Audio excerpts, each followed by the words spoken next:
Hey folks, Tech Director Mr. Cook here. I'm going to show you how to update your system so you make sure that you've got the latest, greatest Chrome operating system. You can go ahead and log onto your Chromebook and go to any Chrome web page. And then I'm going to go to the settings, which are over here in the top right, the three little dots there. I'm going to click on that. And then near the bottom, it's got the word settings. I'm going to click on that. And it's going to pull up the Chrome OS settings.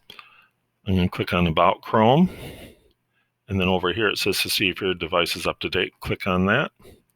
And it's going to check. It tells me the version. And I'm going to go ahead and check for updates. And if there's an update, it's going to start to download it. There you go. So it'll take about 2 or 3 minutes to go ahead and update my device. And then I'll ask you to reboot that. And that will help considerably with a lot of things if you find that your Google Meet isn't working well or you're having trouble getting online. That will reset a lot of stuff and give you the latest, greatest operating system, as I said.